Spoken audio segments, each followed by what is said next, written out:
हम सांख्य दर्शन के दूसरे अध्याय को देख रहे हैं। पिछली कक्षा में हमने 22वें सूत्र तक और 26वीं सांख्य कारिकाओं को देख लिया था। विषय क्या चल रहा है कि हम मनुष्य शरीर की रचना कैसे हुई, इसमें कौन कौन सी इंद्रियां हैं, उनका क्या उपयोग है, उसके बारे में चर्चा चल रही है। तो आज 23वें सूत्र में महर्षि क्या कहते हैं, अति इंद्रियम इंद्रियम भ्रांता नाम अधिष्ठाने। ये जो इंद्रियां हम कह रहे हैं, 5 ज्ञान इंद्रियां, 5 कर्म इंद्रियों की हम बात कर रहे हैं, पिछले 1-2 लेक्चर से हमारी यही बात चल रही है। वो क्या है, अति इंद्रिया है, मतलब उसका हम प्रत्यक्ष नहीं कर सकते, और जिसका हम प्रत्यक्ष कर रहे हैं वो इंद्रियों के अधिष्ठान है, वो गोलक है। बिल्कुल वैसे ही जैसे हमने पीछे एक दिन डिस्कस किया था कि हम किसी काउंटर पे जाते हैं तो एक काउंटर बना हुआ है, उसके नीचे आगे शीशा लगा हुआ है, थोड़ा सा खुला हुआ है, जहाँ से हम पैसे देते हैं और हमें कुछ टिकट या कुछ सामान मिलता है। अगर उसके अंदर व्यक्ति बैठा हुआ है तो हमारा पर्पस सॉल्व हो रहा है, अगर वहां पे व्यक्ति नहीं है तो हमारे लिए उस कैबिन का कोई यूजेज नहीं है।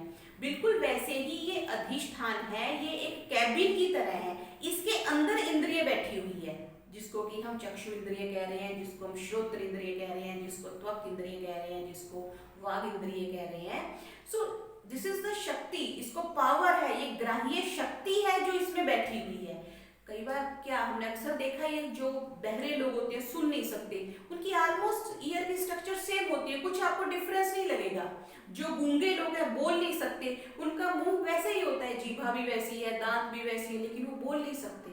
सो उसमें वो शक्ति का ह्रास होता है या वो शक्ति मिसिंग होती है, इसलिए वो बोल नहीं सकते या सुन नहीं सकते। सो यहाँ पर महर्षि क्या कह रहे हैं कि जो भी ये इंद्रियां हैं, इन इंद्रियों का ना तो स्वयं से ना किसी दूसरी इंद्रियों से प्रत्यक्ष होता है। मीन्स ये अति इंद्रिय है, ये इंद्रियों के द्वारा ग्राह्य नहीं है। ये बात हो गई। फिर वो कह रहे हैं कि शिष्य तो प्रश्न उठाता है, शिष्य ये कह रहे हैं कि आप 5 ज्ञान इंद्रिया कह रहे हैं, 5 कर्म इंद्रिय कह रहे हैं, 1 मन कह रहे हैं, आप मतलब 11 कह रहे हैं। अगर हम इंद्रिय को तो एक ही माने और उसके 11 आगे भेद कर दें तो महर्षि ये कह रहे हैं नेक्स्ट 24वें सूत्र में क्या कहा, शक्ति भेदे अपि भेद सिद्धो न एकत्वम।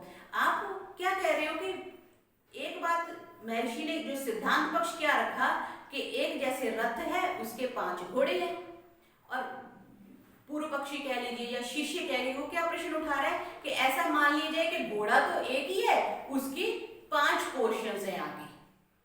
तो यहाँ पे महर्षि क्या कह रहे हैं कि चाहे आप उनको 5 इंद्रियों का नाम दे दो, चाहे एक इंद्रिय की 5 शक्तियां कह दो, बात तो वही है। शक्ति का भेद तो, डिफरेंस तो जो है वो तो प्रत्यक्ष हो गया ना, उसकी विभिन्नता तो सिद्ध हो गई। जो गंध ग्राह्य शक्ति है, जो रस ग्राह्य शक्ति है, जो स्पर्श ग्राह्य शक्ति है, जो शब्द ग्राह्य शक्ति है, और जो संकल्प विकल्प वाली ग्राह्य शक्ति है, इनके नाम भिन्न भिन्न हो गए। इनके नाम भिन्न भिन्न होने से उनकी शक्ति को आप चाहे नाम दे दो, चाहे उसको इंद्रिय का नाम दे दो, बात तो वही रही। तो ये बात सही नहीं है, एकत्व जो है वो सिद्ध नहीं होता। 5 अलग अलग इंद्रियां हैं, चाहे उसको एक के शक्ति भिन्न भिन्न कर दो, चाहे उनको अलग अलग नाम दे दीजिए।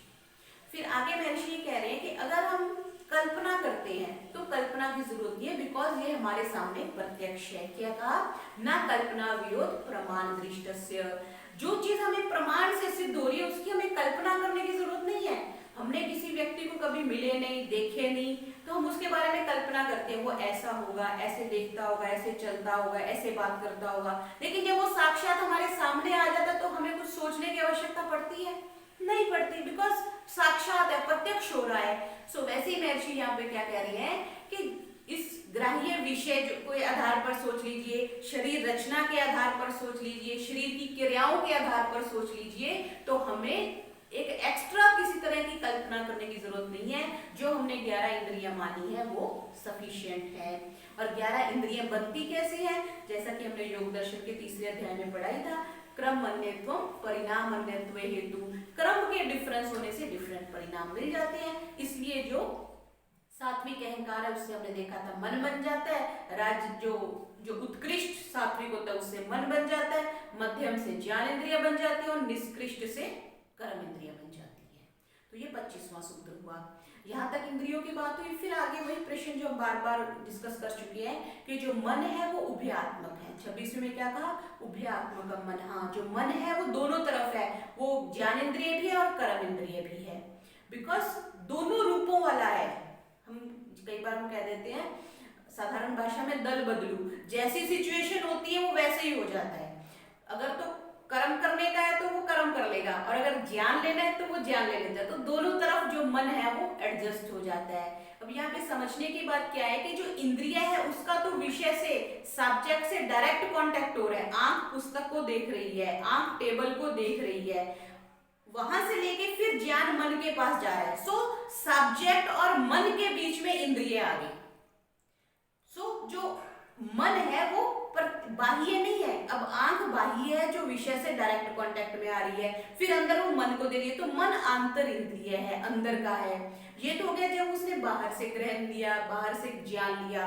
और अगर हमने बैठ के कल्पना करनी है, हम बचपन के बारे में सोचते हैं ऐसा होता था, या भविष्य के बारे में सोचना है ऐसा होगा, तो उसके लिए किसी बाह्य इंद्रिय की तो आवश्यकता नहीं है। तब मन जो है वो अंदर ही अंदर सोचता है, कल्पना करता है। सो मन जो है वो आंतर इंद्रिय हो गया। और जो मन है वो जब कर्म करता है, मानसिक कर्म करते हैं, हम सोचते हैं, विचारते हैं, संकल्प करते हैं, तो वो कर्म इंद्रिय में हो गया।